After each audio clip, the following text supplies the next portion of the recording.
I think that really hurt his feelings that he was asked by Vince to play an Iraqi. Um, people might say, "Oh, whatever, it's just wrestling. What's the big deal?" I mean, he just did it for the money, and it wasn't even very good money he was making as Colonel Mustafa.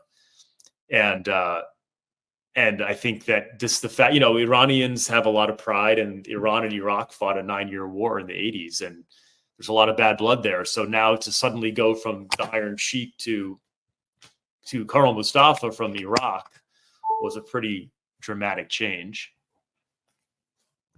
Is it true that in WCW, which was I think just before his Colonel Mustafa run, his contract rolled over like right when they were about to release it, so we got like a year of hardly Yep. being used.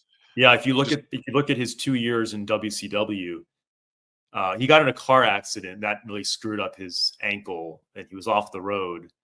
And it was probably around then when it rolled over, and they didn't realize. And then they brought him back. Like if you look at the history of his matches, they bring him back in that second year for like to wrestle like Norman the Lunatic and Vader, and like he's basically just being used on house shows, never put on TV because they had him under contracts.